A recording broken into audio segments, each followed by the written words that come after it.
মহেশখালীর মাটি জামাত ইসলামের ঘাঁটি। আমাদের হামিদুর রহমান আজাদ ভাই এখন তো শুধুমাত্র জামাতের ইসলামের প্রার্থী নন, তিনি এখন ঐক্যবদ্ধ বাংলাদেশের প্রার্থী। কারাগারে গিয়েছিল যারা, আজ ঐক্যবদ্ধ আছে তারা। বিগত সময়ে যাদের কারাগারে যাওয়া লাগে নাই, কোনো জুলুম সইতে হয় নাই, সেই মানুষগুলো আজ ঐক্যও নাই। যারা আজ ঐক্যে আছে, সেই ঐক্যবদ্ধ বাংলাদেশের পক্ষ থেকে তিনি শুধু সাধারণ প্রার্থী নন, বরং আমিরে জামাতে সেই মহেশখালীতে যাকে আগামী দিনের মন্ত্রী বলে ঘোষণা দিয়েছেন, তিনি হলেন সেই হামিদুর রহমান আজাদ। আমরা ইনশাআল্লাহ আশাবাদী, এবার হামিদুর রহমান আজাদ ভাইয়ের বিজয় কেউ ঠেকাতে পারবে না ইনশাআল্লাহ। দ্বিতীয় বিষয় হল, এখন জামাতে ইসলামী বিজয়টাকে একদম নিকটে দেখে কিছু মানুষের রাতের ঘুম হারাম হয়ে গিয়েছে। বিভিন্ন প্রোপাগান্ডা চালিয়ে মিথ্যা মিথ্যা অপবাদ দিয়ে জামাত ইসলামীকে দমিয়ে দেওয়ার চেষ্টা করা হচ্ছে। আমরা দেখতে পাচ্ছি নতুন করে কেউ কেউ মুক্তিযোদ্ধার কার্ডও খেলতে শুরু করে দিয়েছে। আরে একটা অস্ত্র কয়বার ব্যবহার করা যায়? যখন অস্ত্র ভোতা হয়ে যায় সেটা নতুন ভাবে ব্যবহার করে কোনো লাভ হয় না। দীর্ঘ প্রায় 1.5 যুগ যখন জামাতের সঙ্গে জোট করে থেকেছ, তখন তোমাদের এই মুক্তিযুদ্ধের কার্ডের কথা মনে পড়ে নাই? তখন তোমাদের চোখে জামাত ইসলামীকে রাজাকারা যুদ্ধাপরাধী মনে হয় নাই? এমনকি জামাতের কাঁধে ভর করে 2001 থেকে 2006 যখন ক্ষমতার গদিতে বসে থেকেছ, তখন মনে হয় নাই যে মানুষগুলো রাজাকার, এই মানুষগুলো যুদ্ধাপরাধী? এমনকি দুইটা মন্ত্রণালয় তাদের হাতে তুলে দেওয়ার সময় তোমাদের মনে পড়ে নাই এই মানুষগুলো যুদ্ধাপরাধী, মানুষগুলো রাজাকার? এমনকি যখন যুদ্ধাপরাধীর অভিযোগ তুলে তাদেরকে কলঙ্কিত করার চেষ্টা করা হয়েছে, সেই সময় বেগম জিয়া, মরহুম বেগম জিয়া পর্যন্ত তাদের পক্ষে, মাজলুমদের পক্ষে প্রকাশ্য অবস্থান নিয়ে প্রতিবাদ করেছে। আমি মনে করি আজ যারা এই রাজাকার আর যুদ্ধাপরাধী স্লোগান দিয়ে জামাত ইসলামীকে দমিয়ে দেওয়ার চেষ্টা করবে, এরা হলো শহীদ প্রেসিডেন্ট জিয়াউর রহমানের দুশমন, বেগম জিয়ার দুশমন। তৃতীয় পয়েন্ট হলো, কেউ কেউ নতুন সুর তুলছে জামাত ইসলামী নাকি ধর্ম ব্যবসায়ী। আরে পাগল, ধর্ম ব্যবসায়ী বলে কাকে? জামাত ইসলামীর প্রার্থীরা নির্বাচন আসলে নতুন করে মাথায় টুপি লাগায়, নির্বাচন আসলে নতুন করে গায়ে পাঞ্জাবি পরা শুরু করে না, নির্বাচন আসলে নতুন করে তারা নামাজি সাজে না, বরং নির্বাচন আসলেও যেমন সারা বছর থাকেও তেমন। তোমরা যারা নির্বাচন আসলে নতুন করে বেশ ধরো, তোমরাই না খাঁটি ধর্ম ব্যবসা।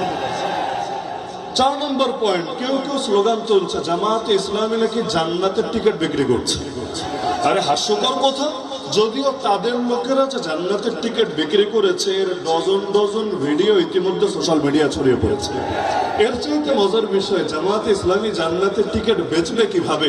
যে হারে সব জায়গায় চাঁদাবাজি চলে, জনসাধারণের হাতে টিকিট ধরিয়ে দিলেও তো ভাই জান্নাতের দরজায় যখন যাবে সেখানেও চাঁদাবাজরা চাঁদা দিতে চলে আসে। যেভাবে সব জায়গায় দখলবাজি শুরু করেছে, ওরা তো পারলে আমাদের আখিরাতের জান্নাতেও দখলবাজি চালানোর চেষ্টা মনে হয় শুরু করে দিবে। 5 নম্বর পয়েন্ট হলো, আজকাল নতুন নতুন ফতোয়া শোনা যাচ্ছে জামাত ইসলামীকে ভোট দেওয়া নাকি হারাম।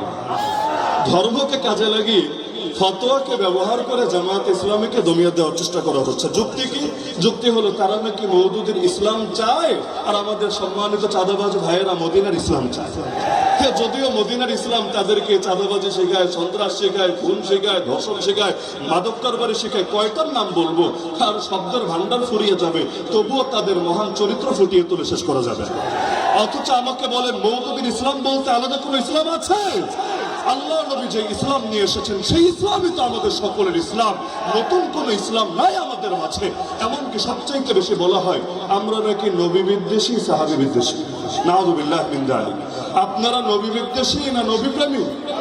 আপনারা নবীদেরকে পাপী মনে করেন না নিষ্পাপ মনে করেন? আপনারা সাহাবীদের বদনাম করেন না সাহাবীদের আদর্শ ধারণ করেন? আরে আজকের এই মহেশখালীর জনসমুদ্র দেখে যাও, মিডিয়াকে সামনে রেখে সারা দেশকে শুনিয়ে দিতে চাই, আজকের এই জনসমুদ্রকে একবার দেখে যাও।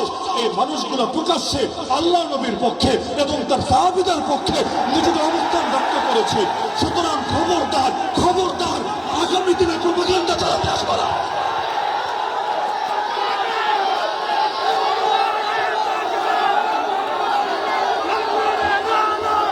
সময় কম। 6ষ্ঠ পয়েন্ট, লন্ডন থেকে এক মুফতি সাহেব নতুন নতুন কার্ড নিয়ে এসেছে। এই কার্ড সেই কার্ড, প্রতিদিন নতুন নতুন কার্ডের গল্প শোনাচ্ছেন। যখন প্রশ্ন করা হয় আচ্ছা কার্ড দিবেন ভালো কথা, কোথাও বলছে 2000, কোথাও 2500, কোথাও 5000 পর্যন্ত। আজকে কক্সবাজারে বিভিন্ন এলাকায় গিয়ে শুনলাম, তো কার্ডের টাকা আসবে কোত্থেকে? কিডনি বেচে দিবেন না রক্ত বেচে দিবেন? আজও পর্যন্ত পারছে না সুস্পষ্ট কোনো ব্যাখ্যা দিবে। পারবে কিভাবে? এটার জন্য ন্যূনতম পড়ালেখা তো লাগে। এক ইন্টার পাসের বিদ্যা দিয়ে আর কয়টা জবাব দিবে? এমনকি যদি বলেও ব্যাংক থেকে টাকা ছাপিয়ে ছাপিয়ে কার্ডের টাকার ব্যবস্থা করবে। আর যখন এভাবে টাকা ছাপাতে শুরু করবেন, প্রতিটা জিনিসের দাম যখন আকাশ ছোঁয়া হবে, বাজারে মূল্যস্ফীতি হবে, ওই সময় আপনার কার্ড দিয়ে আমাদের কোন ফায়দাটা হবে? ওই বাংলা একটা প্রবাদ আছে, ভিক্ষা লাগবে না কুত্তা সামলা। তখন তো জনগণ বলবে আরে তোদের কার্ড লাগবে না, দ্রব্যমূল্য সামলা। সর্বশেষ দুটো পয়েন্ট বলে আমি আমার আলোচনা শেষ করব। ইদানিং এমনকি এই এলাকার মধ্যেও আজকাল এমন এমন আওয়াজ তোলা হয়েছে, জামাত ক্ষমতায় গেলে নাকি শরিয়া কায়েম করবে না। এই জাতীয় একটা কথা বলা হয়েছে না? ওদেরকে ধরে জিজ্ঞেস করেন, পাগল শরিয়া বলতে বুঝিস কি? আগে ক্লিয়ার কর। শরিয়া মানে খালি চোরের হাত কাটা? শরিয়া মানে খালি কেউ জিনা করলে পাথর মেরে ফেলা?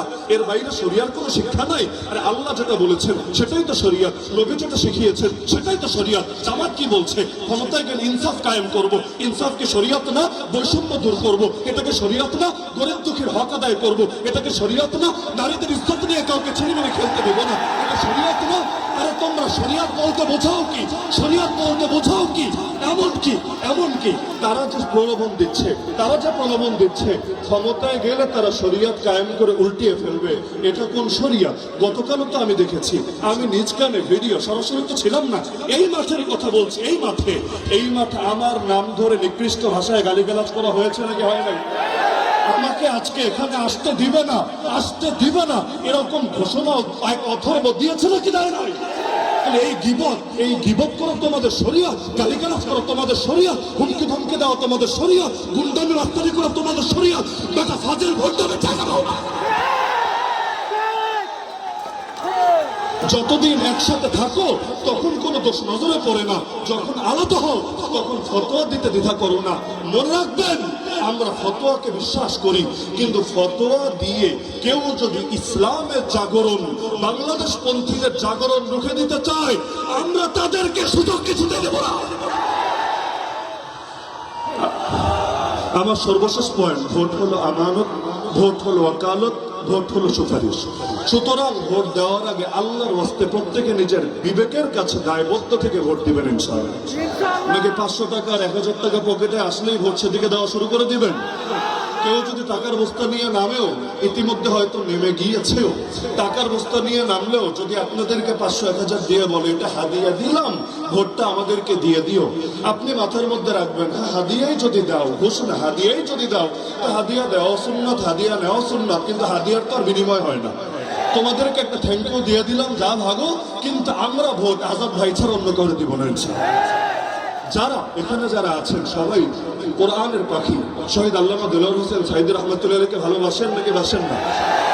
আজকে আমি জনসমুদ্রকে বলতে চাই, যারা আল্লামা সাঈদীকে ভালোবাসেন আগামী 12 তারিখ দাঁড়িপাল্লায় ভোট দিবেন।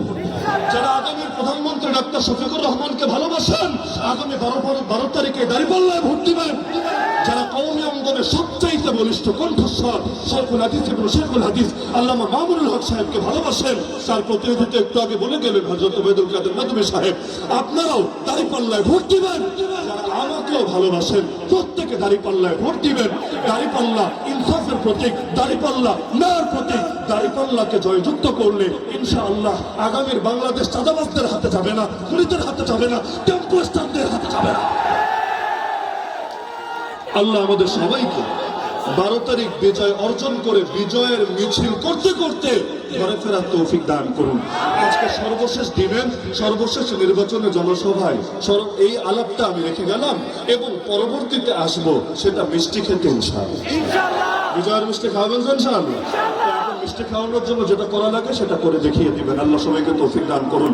আসসালামু আলাইকুম ওয়া রাহমাতুল্লাহি ওয়া বারাকাতুহু।